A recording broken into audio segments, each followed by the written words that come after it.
ஆண்டவரும்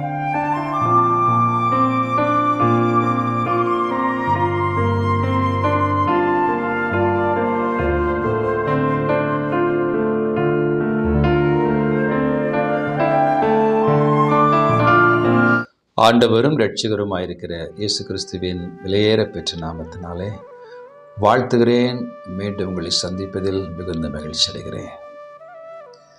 கர்த்தருடைய மேலான கிருபையினால 7 மாதங்கள் கர்த்தர் கிருபையாய் உங்களையும் என்னையும் உங்கள் குடும்பத்தையும் என் குடும்பத்தையும் ஆண்டவர் கிருபையாய் காத்து வந்தார்.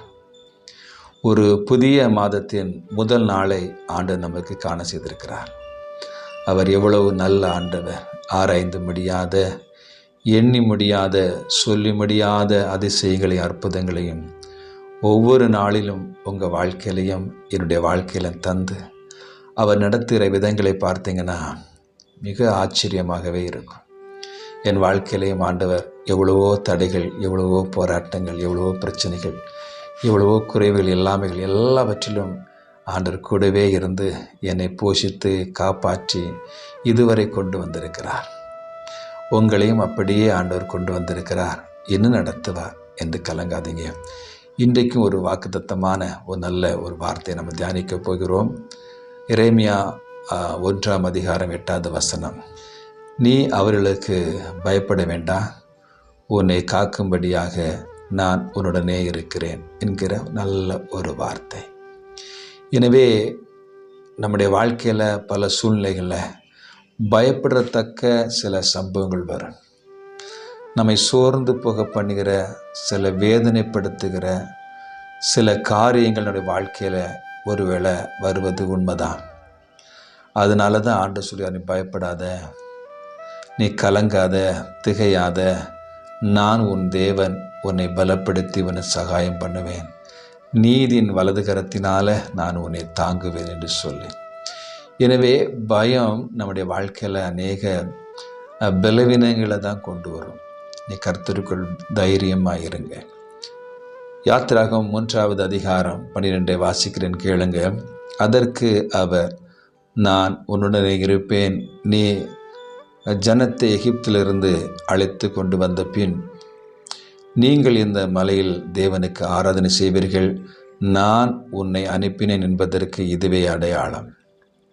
என் அன்பு சகோதர சகோதரிகளை, மோசேயை பார்த்து கர்த்தர் சொல்கிறார், நான் உன்னை அழைத்ததற்கு ஒரு அடையாளம் என்னவென்றால் நீங்கள் என்னை ஆராதிப்பீர்கள் என்பதுதான் அடையாளம். இதை கேட்டுக்கொண்டிருக்கிற அன்பு சகோதரனே சகோதரியே, உங்களை என்னையும் கர்த்தர் தெரிந்தெடுத்திருக்கிறார். அல்லது பாவத்திலிருந்து, சாபத்திலிருந்து, அடிமைத்தனத்திலிருந்து, மார்க்கத்திலிருந்து பிரித்தெடுத்தார் என்று சொன்னால் நீங்களும் நானும் தேவனை ஆராதிக்க வேண்டும் என்பதற்காக தான். மோசேயை பார்த்து சொல்லும் பொழுது, நான் உன்னுடனே வருகிறேன், கூட இருக்கிறேன், நீ இந்த ஜனங்களை எகிப்திலிருந்து அழைத்து கொண்டு வந்து இந்த மலையிலே என்னை ஆராதிப்பீர்கள், இதுதான் அடையாளம் என்று சொல்லி. எனவே அன்பு சகோதர சகோதரிகளே, ஆண்டவரால் ரட்சிக்கப்பட்ட மீட்கப்பட்ட பிள்ளைகள் அனுதினமும் தேவனை ஆராதிக்கிறது அடையாளம். இந்த பூமியில் எத்தனை வருஷங்கள் உயிரோடு இருக்கிறோமோ அத்தனை வருஷமெல்லாம் உலகத்தினுடைய லௌகிக காரியங்களை அதிகமாக நீங்கள் அதை பற்றி கொண்டு அதற்கு அடிமைப்படாதபடிக்கு தேவனை இடைவிடாது ஆராதித்து பாருங்க, ஒரு பெரிய விடுதலை ஆண்டு தருவார். எனவேதான் சாத்ராக், மேஷாக், ஆபேது சொல்லும் பொழுது, நாங்கள் ஆராதிக்கிற எங்கள் தேவன் எங்களை தப்புவிக்க வல்லவராயிருக்கிறார். ஆராதிக்கும் பொழுது ஆண்டு என்ன செய்கிறாரு? அவர் நம்மை தப்புவிப்பார். எரிகிற அக்கினி சூளைக்கும் தப்புவிப்பார். வாழ்க்கையில் நிறைய பிரச்சனை வருது, தடைகள் வருகிறது. ஆண்டவர் தாமே கூடவே இருக்கிறார். சாத்ராக், மேஷாக், ஆபேத்நேகோவோடு கூட அது எரிந்து கொண்டிருக்கிற அக்கினி சூளைக்குள்ளால ஆண்டவர் கூடவே இருந்தார். பாருங்க, இன்றைக்கு உங்களை பார்த்து சொல்கிறாரு, நான் உங்கள் கூடவே இருக்கிறேன், நான் உன்னை விட்டு விலகுவதில்லை, உன்னை கைவிடுவதில்லை என்று சொல்கிற நல்ல வார்த்தையோடு கூட தான் ஆண்டனை காலை வேளை பேசி கொண்டிருக்கிறார்.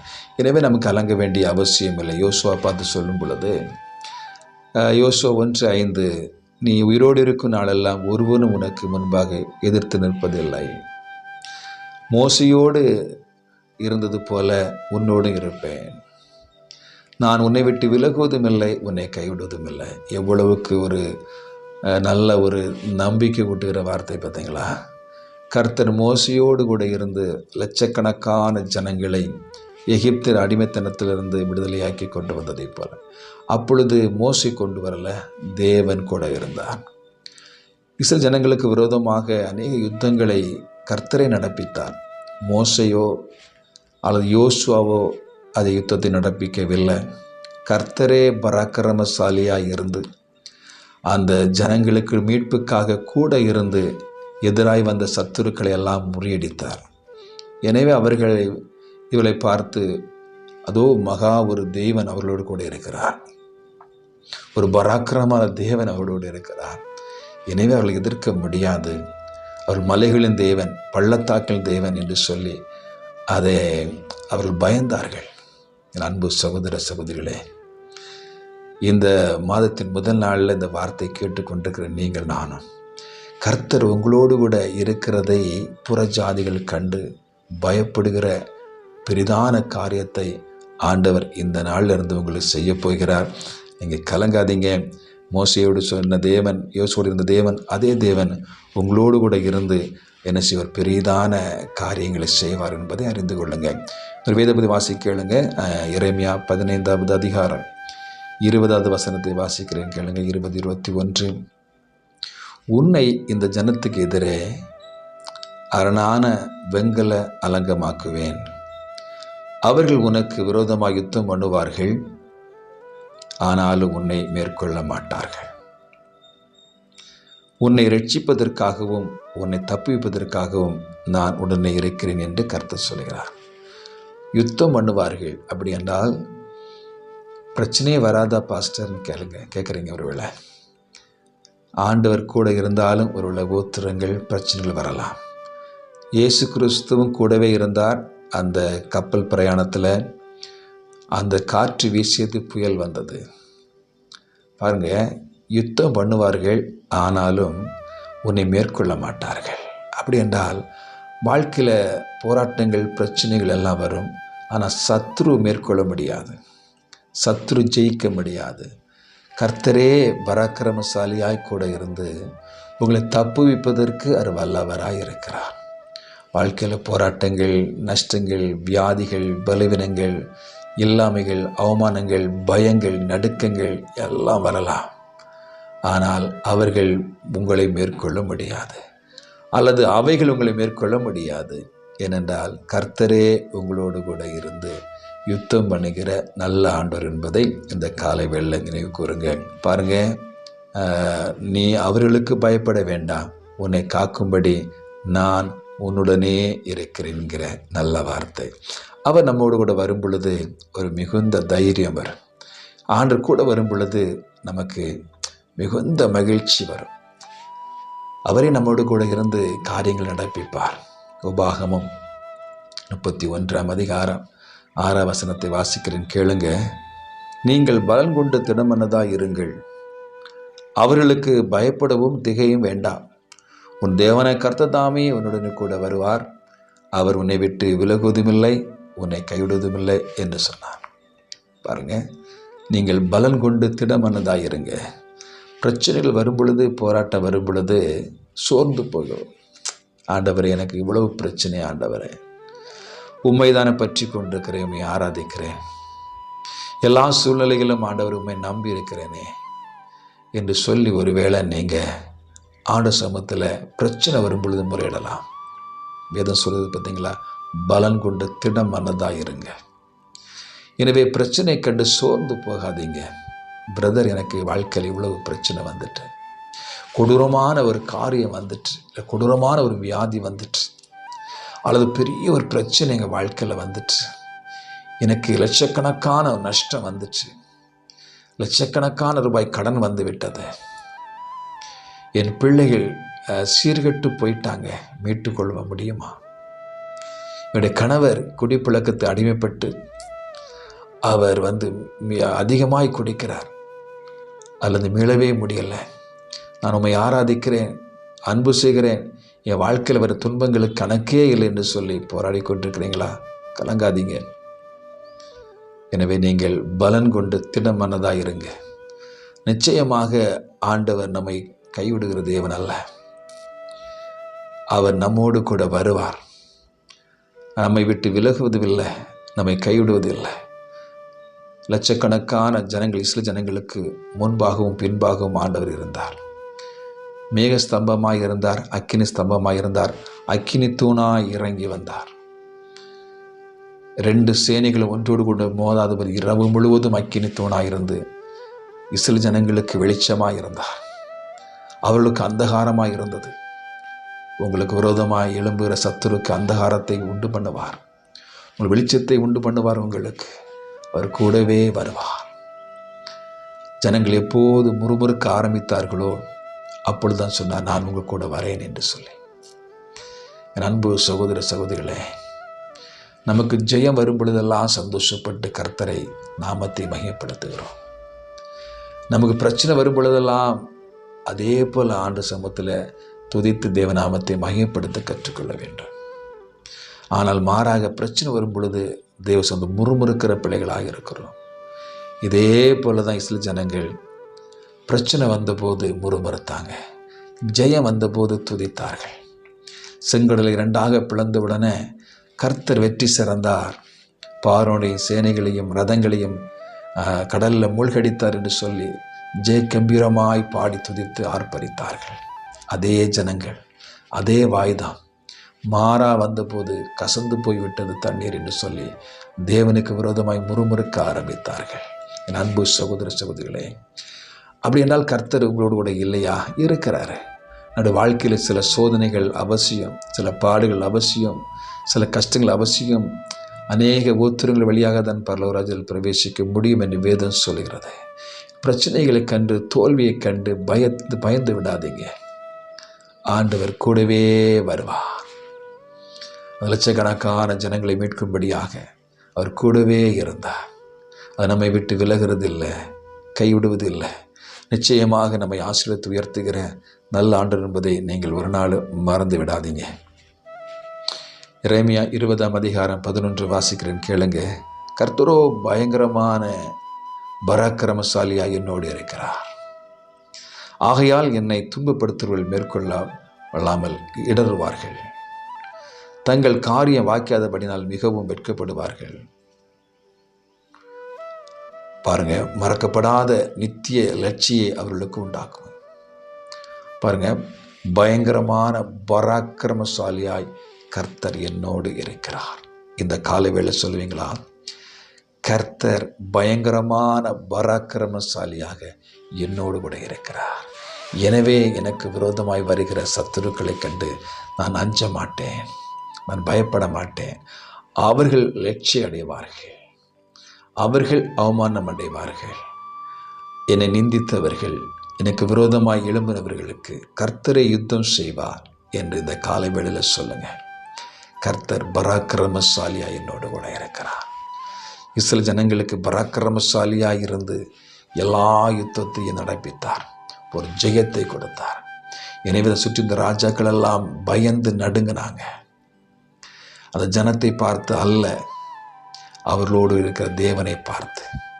இன்றைக்கு உங்களை பார்த்து அல்ல, உங்களோடு கூட இருக்கிற தேவனை பார்த்து புற ஜாதிகள், சத்துருக்கள் பயந்து நடுங்குகிற ஒரு வல்லமையான தேவன் உங்களோடு கூட பிரயாணிக்கிறார்.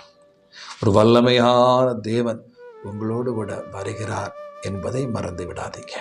இதை பார்த்து கொண்டிருக்கிற அன்பு சகோதரனே, சகோதரியே, ஆண்டவர் கொடுத்த அந்த புதிய மாதத்திற்காக நன்றி சொல்லுங்க.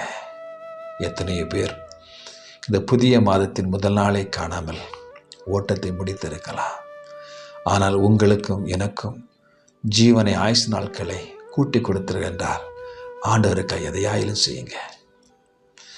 ஆண்டவர் அன்புக்காக, அவர் செய்த நன்மைகளுக்காக, உபகாரங்களுக்காக தாய் சொல் என்னத்தை செய்வேன்? ரட்சிப்பின் பாத்திரத்தை கையில் எடுத்து ரட்சிகரை தொழுது கொள்வேன்.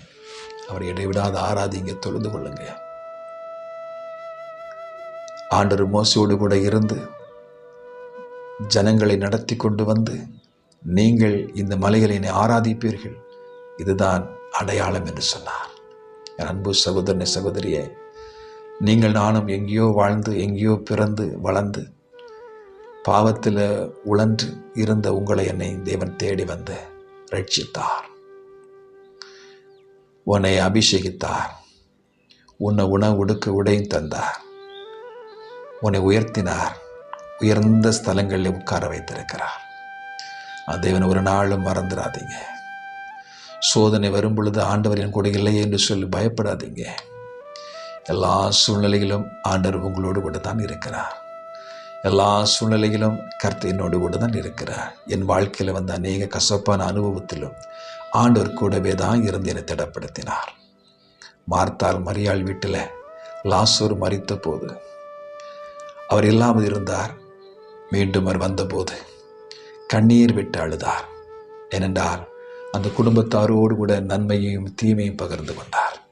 எனவே ஆண்டவர் நன்மையான நேரத்தில் மாத்திரமல்ல, நாம் அழுது புலம்பி கவலைப்படுகிற நேரத்திலும் கூடவே தான் இருக்கிறார்.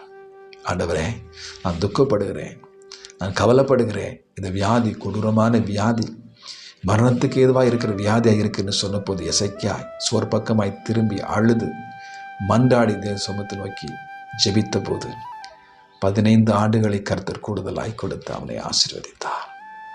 நிச்சயமாகவே முடிவுண்டு நம்பிக்கை வீண் போகாது என்ற வார்த்தையின்படியாக நம்புங்க. சோதனை வரும் பொழுது பின்வாங்கி போயிடாதீங்க. கஷ்டம் வரும்போது பின்வாங்கி போயிடாதீங்க. அவர் உங்க கூட தான் இருக்கிறார் என்பதை மறந்து விடாதீங்க. எல்லா சூழலிலும் கர்த்தர் கூட இருந்தார். எனவே பாருங்க, மரித்துவ லாசருவை உயிரோடு எழும்பி வா என்று சொன்ன போது மரித்து 4 நாளாகி நாற்றம் அடிக்குமே என்று சொன்ன அதே லாசரு உயிரோடு எழுப்ப முடியுமானால் உங்கள் வாழ்க்கையில் இருக்கிற எல்லா கண்ணீரையும், எல்லா கவலைகளையும், எல்லா கட்டுகளையும் அவிழ்க்க முடியும். ஆண்டவர் லாசருவை ஜனங்களை சொன்னார், லாசருடைய கட்டுகளை அவிழ்த்து விடுங்க என்று சொல்லி அவிழ்த்து விட போது புதிய ஜீவன் அவனுக்குள் வந்தது. என் அன்பு சகோதர சகோதரியே, கர்த்தர் நம்மோடு கூட இருப்பார் என்றால் பராக்கிரமான காரியங்களை செய்வார். பராக்கிரமசாலியே, கர்த்தர் உன்னோடு கூட இருக்கிறார். பார்த்து கிதியனை பார்த்து சொன்னார். நிச்சயமாய் கிதியனை கொண்டு பராக்கிரமான காரியம் செய்தார். இன்றைக்கும் கர்த்தர் உங்களோடு கூட இருந்து நீங்கள் பார்க்காத அல்ல எதிர்பார்க்கிற கிரகிக்க முடியாத ஒரு ஆசீர்வாதத்தை, கிரகிக்க முடியாத ஒரு நன்மைகளை இந்த நாளில் ஆண்டவர் உங்களுக்கும் குடும்பத்திற்கும் பிள்ளைகளுக்கும் தலைமுறைக்கும் தந்து ஆசீர்வதிப்பார். நீங்கள் சொல்ல வேண்டிய ஒரே ஒரு காரியம், கர்த்தர் என்னோடு கூட இருக்கிறார், அவர் எனக்கு முன்பாக போகிறார், நான் சோர்ந்து போவதே இல்லை, அவர் என்னோடு கூட வருவார். ஒருவேளை நீங்கள் செய்கிற காரியங்களில் தோல்வி என்று சொல்லி சோர்ந்து போயிருக்கிறீங்களா? கலங்காதீங்க, கர்த்தர் கூட தான் இருக்கிறார். இந்த காரியத்தையும் ஆண்டு கடந்து போவதற்கு உதவி செய்வார். இந்த கஷ்டத்தின் பள்ளத்தாக்கிலும் கடந்து சொல்வதற்கு உதவி செய்வார். இதை நான் உங்களுக்கான ஜெபிக்கப் போகிறேன். சோர்ந்து போயிருக்கிற அன்பு சகோதர சகோதரியே, இந்த நம்பிக்கை ஊட்டுகிற நல்ல வார்த்தைகளை நீங்கள் விசுவாசிங்க. அவர் என்னோடு கூட இருக்கிறார், நீர் என்னோடு இருக்கிற என்கிற விசுவாசத்தோடு கூட இந்த நாளை ஆரம்பிங்க. மெய்யான ஆசீர்வாதத்தை தருவார்கள். அதிகமாக நேசிக்கிற அன்பின் பரலோக பிதாவே, பலவிதமான காரியங்களோடு கூட யோசித்து கலங்கி கொண்டு என்ன நடக்கப் போகிறதோ என் குடும்பத்தில், என் மகனுக்கு, என் மகளுக்கு, என் கணவருக்கு என்று சொல்லி கலங்கி கொண்டு இருக்க தாயாரே, ஆண்டவர் இன்றைக்கு உங்களை பார்த்து சொல்கிறார், மகளே திடன்கள், பயப்படாதே, நான் உன்னோடு கூட இருந்து பராக்கிரமான காரியங்களை செய்வேன். பராக்கிரமான கர்த்தராக உன்னோடு கூட இருந்து நான் செய்வேன். நான் உன்னை விட்டு விலகுவதும் இல்லை, உன்னை கைவிடுவதில்லை என்று சொல்கிறேன். இந்த வார்த்தையை நம்புங்க. ஒரு பிஸ்னஸ், ஐயோ இழந்து விட்டேனே, இனி எனக்கு முயற்சி உண்டா, உயிர் உண்டான்னு கலங்கி கொண்டிருக்கிறார் என் சகோதரனே, நிச்சயமாய் கர்த்தர் உன்னை வாழ வைப்பார். கூட இருந்து உன் தொழிலை ஆசீர்வதிப்பார், உன் கையின் பிரயாசத்தை ஆசீர்வதிப்பார். படிக்கலை என்று சொல்லி மகனை குறித்து கவலைப்பட்டு கொண்டிருக்கிறீங்களா? மகனை சிறந்து விளங்கும்படியாக கர்த்தர் செய்வார். மகனை குறித்து ஏதோ ஒரு காரியத்தை குறித்து கலங்கி கொண்டிருக்கீங்களா? கலங்காதீங்க, ஆண்டவர் இந்த உங்களோடு கூட வருவார், உங்களை விட்டு விலக மாட்டார் என்ற நம்பிக்கையோடு கூட ஆரம்பிங்க. ஆண்டவர் ஆசீர்வதிப்பார். ஆமென். God bless you. பேசலாம்.